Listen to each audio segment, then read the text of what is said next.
أحل لكم ليلة الصيام الرفث إلى نسائكم هن لباس لكم وأنتم لباس لهن علم الله أنكم كنتم تختانون أنفسكم فتاب عليكم وعفى عنكم فالآن باشروهن وابتغوا ما كتب الله لكم وكلوا واشربوا حتى يتبين لهم الخيط الأبيض من الخيط الأسود من الفجر ثم أتموا الصيام إلى الليل ولا تباشروهن وأنتم عاكفون في المساجد تلك حدود الله فلا تقربوها كذلك يبين الله آياته للناس لعلهم يتقون ولا تأكلوا أموالكم بينكم بالباطل وتدلوا بها إلى الحكام لتأكلوا فريقا من أموال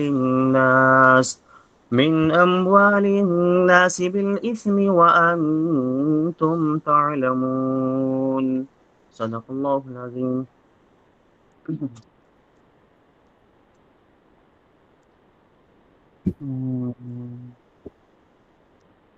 تمہارے لیے روزوں کی راتوں میں اپنی عورتوں کے پاس جانا حلال کر دیا گیا.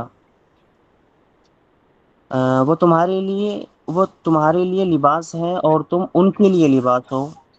اللہ کو معلوم ہے کہ تم اپنی جانوں کو خیانت میں ڈالتے تھے تو اس نے تمہاری توبہ قبول کی اور تمہیں معاف فرما دیا. تو اب ان سے ہم بستری کر لو اور جو اللہ نے تمہارے نصیب میں لکھا ہوا ہے اسے طلب کرو اور کھاؤ اور پیو یہاں تک کہ تمہارے لیے فجر سے سفیدی کا ڈورا سیاہی یعنی رات کے ڈورے سے ممتاز ہو جائے. پھر رات آنے تک روزوں کو پورا کرو اور عورتوں سے ہم بستری نہ کرو جبکہ تم مسجدوں میں اعتکاف سے ہو. یہ اللہ کی حدیں ہیں تو ان کے پاس نہ جاؤ. اللہ یوں ہی لوگوں کے لیے اپنی آیات کھول کر بیان فرماتا ہے تاکہ وہ پرہیزگار ہو جائیں. اور آپس میں ایک دوسرے کا مال ناحق نہ کھاؤ اور نہ حاکموں کے پاس ان کا مقدمہ اس لیے پہنچاؤ کہ لوگوں کا کچھ مال ناجائز طور پر جان بوجھ کر کھا لو. کیونکہ اللہ تعالیٰ نے دیکھیے جب اسلام میں روزے فرض ہوئے شروع میں تو حکم یہ تھا کہ افطاری کرنے کے بعد جب افطار کرنے کے بعد میں غروب آفتاب کے بعد افطاری کرتے ہیں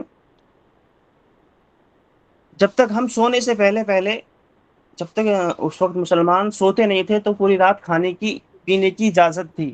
لیکن اگر کسی بھی مسلمان کا کسی مسلمان کو رات میں کسی بھی وقت اگر نیند آ گئی ہلکی سی تو پھر اس کے بعد کھانا پینا جائز نہیں تھا.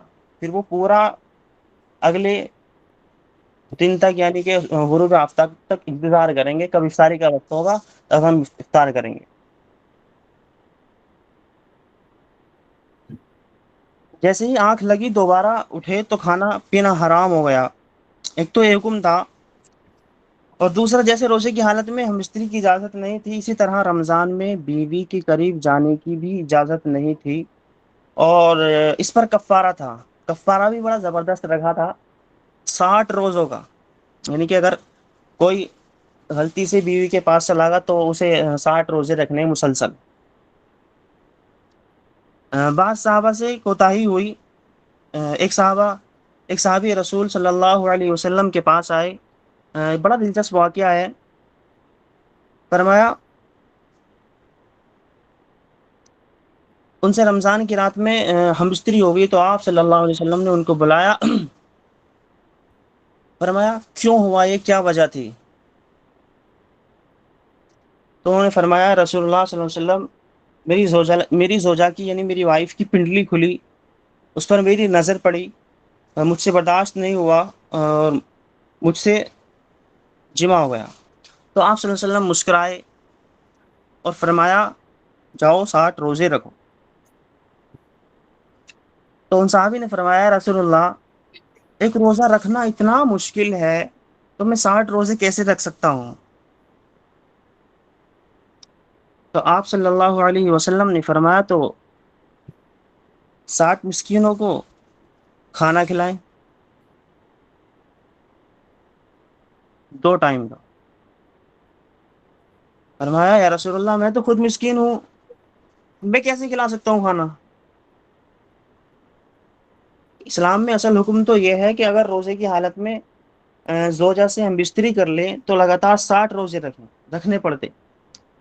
اگر اس کی استطاعت نہیں ہے تو 60 مسکینوں کو کھانا کھلائے 2 ٹائم۔ اور اگر کھانا کھلانے کی بھی استطاعت نہیں ہے تو پھر انتظار کرے اس وقت کا جب تک استطاعت نہ ہو۔ لیکن اللہ تعالیٰ نے حکم یہ نازل کیا رمضان کی راتوں میں تمہارے زوجہ کے قریب جانے کی اجازت ہے، آپ جا سکتے ہیں۔ اور اس کی حکمت بھی بیان کی اللہ تعالیٰ نے آگے فرمایا اسی آیت میں، علم اللہ انکم کنتم تختانون انفسکم، اللہ جانتا تھا کہ تم اپنی ذات کے ساتھ خیانت کرو گے۔ خیانت ہی نا اللہ کے حکم کو توڑے گی، یہ حکم بہت مشکل ہے، اللہ کو پہلے سے علم تھا کہ تم نہیں اس کو فالو کر سکتے، لہذا اللہ تعالیٰ فرما لہذا ہم نے تمہیں چھوٹ دے دی۔ فرمایا احل لکم لیلۃ الصیام، حلال کر دیا گیا ہے تمہارے لیے تمہاری عورتوں کو رمضان کی رات میں، الرفث الی نسائکم، اپنی عورتوں کی طرف بے پردہ ہو کے جانا، ہن لباس لکم وانتم لباس لہن۔ دیکھیے اس آیت میں ان لوگوں کے لیے بھی ایک منہ توڑ جواب ہے جو لوگ کہتے ہیں بیوی تو ہے یار کیا کرے گی یہ۔ میرے بھائی اللہ نے فرمایا ہن لباس لکم وانتم لباس لہن، وہ پوشاک ہے تمہاری اور تم پوشاک ہو ان کی۔ اللہ نے میاں بیوی کو ایک دوسرے کا لباس قرار دیا ہے، یہ ایک بڑی زبردست پہچان ہے میاں بیوی کی۔ لباس اس لیے کہ لباس کا کام ہوتا ہے ان اعضاء کو چھپانا جو آپ کے لیے ضروری تو ہیں لیکن ان کو دنیا کے سامنے دکھانا نہیں چاہتے، وہ آپ کی بے عزتی کا ذریعہ بن۔ اللہ تعالیٰ نے مرد میں بھی سیکسول ڈیزائرز رکھی ہیں اور عورت میں بھی سیکسول ڈیزائرز رکھی ہیں۔ انسان کی فطرت ہے، فطرت کے باوجود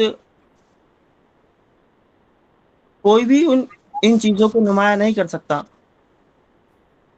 جیسے آپ نے اس کی مثال میں ایسے دوں گا، آپ نے دیکھا ہوگا جانوروں کو وہ کھلے عام کھلم کھلا اپنی خواہشات پوری کرتے ہیں، لیکن اللہ تعالیٰ نے مرد عورت میں خواہش تو رکھی ہے، لیکن اللہ تعالیٰ نے اس کا مرد اور عورت کے لیے ایک انتظام بھی بنایا ہے، ایک زیب و زینت کا ذریعہ بھی بنتے ہیں اور اپنی خواہشات کو بھی پورا کرتے ہیں۔ آگے فرمایا اللہ نے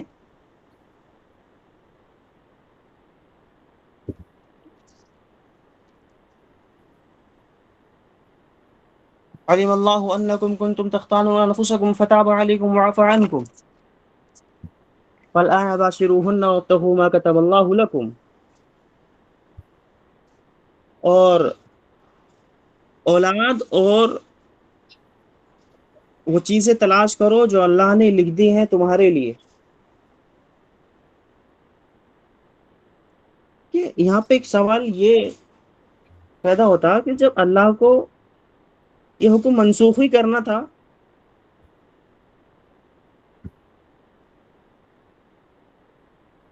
تو اللہ تعالیٰ کو رمضان کی رات میں زوجہ سے ہم بستری کی اجازت کیوں دی؟ تو مشرکین یہ اعتراضات کیا کرتے تھے کہ قرآن ایک بات پر معاذ اللہ قائم نہیں رہتا، منسوخ کیوں کر دیتا ہے؟ اس کا مطلب یہ اللہ کا حکم نہیں، یہ تو نبی نے اپنی طرف سے بنا لیا، یا نبی حکم چینج کرتے رہتے ہیں۔ یاد رکھیں ایسا نہیں ہے، قرآن جب کسی حکم کو منسوخ کرتا ہے بعض دفعہ حکمتیں ہوتی ہیں، اللہ کے علم میں تو یہ بھی ہوتا ہے کہ حکم کو چینج کرنا ہے۔ لیکن اللہ تعالیٰ پہلے حکم اپلائی کرتے ہیں، نازل کرتے ہیں، یہ بتانے کے لیے کہ ہماری اصل منشا تو یہ تھی کہ حکم نازل ہو، لیکن پریکٹیکلی کروایا بھی گیا تو ہم کمزور ملے، ہماری کمزوری کی وجہ سے تم اس کو حکم کو فالو نہیں کر سکتے۔ اللہ کتنا غفور الرحیم ہے، اپنے اصل قانون کو چینج کر رہا ہے۔ اگر شروع سے یہ حکم نازل ہوتا رمضان کی رات میں زوجہ کے قریب جانے کی اجازت ہے، تو اللہ کی رحمت اپنے بندے کے اوپر کیسے نمایاں ہوتی ہے۔ اللہ تعالیٰ اپنے احکام میں کچھ لچک بھی رکھی ہے۔ اللہ تعالیٰ نے اپنے بندوں کی طاقت اور قوت کو دیکھ کر احکام بناتا ہے۔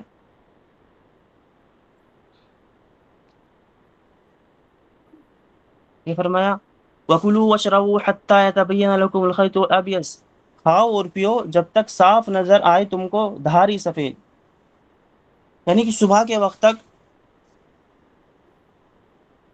دو لائٹ نظر آتی ہیں، کالی پھر اس کے بعد سفید، اس وقت تک ایک حکم ہوتا ہے، اس وقت تک اجازت تھی کھانے پینے کی۔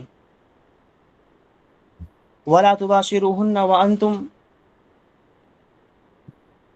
عاکفون فی المساجد، اور نہ ملو عورتوں سے جب تک تم اعتکاف کرو مسجد میں۔ کہ اللہ سے کہ اس آیت میں یہ بھی پتہ چلتا ہے، جہاں سے یہ بھی ایک چیز ہمیں ملتی ہے کہ اسلام میں اولاد کی کثرت پر کتنا حرص ہے، اور اللہ تعالیٰ کتنا چاہتا ہے اسلام کے ذریعے اولادوں کو پیدا کرنا۔ قرآن میں ایک اور جگہ پر اللہ تعالیٰ نے زوجہ سے ہم بستری کا ذکر کیا، وہاں بھی اولاد کا تذکرہ کیا ہے۔ فرمایا وَقَدِّمُوا لِأَنفُسِكُمْ، فرمایا کہ حالات حیض میں زوجہ کے قریب نہیں جا سکتے، جب پاک ہو جائے پھر زوجہ کے قریب جاؤ اور اپنی ذات کے لیے آخرت میں ذخیرہ کرو۔ سے مراد ہے اولاد کہ فیملی پلاننگ کی دعوت جو ہے نا، اس کا قرآن و سنت کہیں بھی کوئی وابستہ نہیں۔ جیسے ڈاروین کا نظریہ ہے کہ انسان جو ہے بندر سے وجود میں آیا، انسان بندر سے وجود میں آیا، یہ بالکل اسلام کے اگینسٹ ہے، ایسا کچھ نہیں ہے۔ اسلام نے صاف لفظوں میں کہا، یہ تو بلکہ تورات اور انجیل میں بھی ہے، دنیا میں حضرت آدم علیہ السلام سب سے پہلے جو مٹی سے پیدا ہوئے وہ آئے، اور ان کی پسلی سے اماں ہوا نکلی۔ انسان کی بندر کی ترقی یافتہ شکل نہیں ہے، ایسا کچھ نہیں ہے۔ اللہ تعالیٰ نے قرآن میں اور بھی جگہ فرمایا ہے، یہ بالکل اس کے اگینسٹ ہے۔ فرمایا تلک حدود اللہ فلا تقربوها، یہ حدیں باندھی ہوئی ہیں اللہ کی تو ان کے نزدیک نہ جاؤ۔ دیکھیں اللہ تعالیٰ نے ہر چیز اپنا قانون بنانے کے بعد پھر ایک اپنا قانون بھی بنایا ہے، اور اس کی کرائٹیریا بھی رکھے ہیں کہ اگر اس کو فالو کرو گے تو کامیابی ملے گی، اور اس کے آؤٹ جاؤ گے تو آپ ناکام ہو جاؤ گے۔ كذلك يبين الله آياته للناس لعلهم يتقون، اور اسی طرح بیان فرماتے ہیں اللہ اپنی آیتیں لوگوں کے واسطے تاکہ وہ بچتے رہیں۔ کہ اللہ تعالیٰ ہمارے لیے ہمارے واسطے آیتوں کو کھول کھول کر بیان کرتے ہیں تاکہ ہم پرہیزگار بن جائیں، ہر اس برائی سے بچ جائیں جسے اللہ تعالیٰ نہیں چاہتا۔ وَلَا تَأْكُلُوا أَمْوَالَكُمْ بَيْنَكُمْ بِالْبَاطِلِ وَتُدْلُوا بِهَا الْحُكَّامِ لِتَأْكُلُوا فَرِيقًا مِّنْ أَمْوَالِ النَّاسِ بِالْإِثْمِ وَأَنْتُمْ تَعْلَمُونَ، اور نہ کھاؤ مال ایک دوسرے کا آپس میں۔ یہ بہت سخت وعید اللہ تعالیٰ ہمیں فرما رہا۔ آج دنیا میں دیکھ لو، جگہ جگہ چلے جاؤ، محلوں میں چلے جاؤ، لوگ ایک دوسرے کے مال کے پیچھے پڑے ہیں، کوئی کم تول رہا، کوئی کچھ کر رہا۔ اگر آپ کسان کے پاس چلے جاؤ تو وہ بھی تھوڑی زمین کے چکر میں اپنا سب کچھ، اپنا ایمان بیچ رہا۔ کہاں جا رہی ہے قوم؟ بہت سخت ضرورت ہے ہمیں اب یہ انالائز کرنے کی، سوچنے کی، بہت ڈیپلی سوچنے کی ضرورت ہے، ہم کہاں، کب اور کیا کر رہے ہیں۔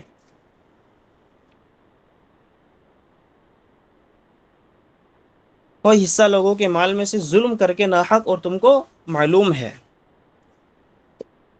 ان دونوں آیتوں میں بہت شارٹلی میں سمجھا رہا ہوں، ورنہ بہت کا مفاد ہے میرے پاس میں وقت کو دیکھتے ہوئے بہت شارٹلی سمجھا رہا ہوں آپ کو۔ ان دونوں آیتوں کا جو اللہ تعالیٰ نے عنوان رکھا ہے، دیکھیے پہلی آیت میں تو رمضان اور حالت اعتکاف میں انسان کی ازدواجی تعلقات اور شہری سے متعلق شرعی احکام بیان فرمائے، اور دوسری آیت میں اللہ تعالیٰ نے لوگوں کا مال ناحق کھانا اور اس مقصد کے لیے کورٹ کچہری میں گھسیٹنا بالکل حرام ہے، بالکل حرام ہے۔ خیر اللہ تعالیٰ ہم سب کو عمل کرنے کی توفیق فرمائے، اور آپ سے پہلے مجھے عمل کرنے کی توفیق عطا فرمائے۔ میں وقت کی قلت کو سمجھتے ہوئے اپنی بات شارٹلی کرتا ہوں۔ اللہ عمل کی توفیق عطا فرمائے، آمین۔ السلام علیکم ورحمۃ اللہ۔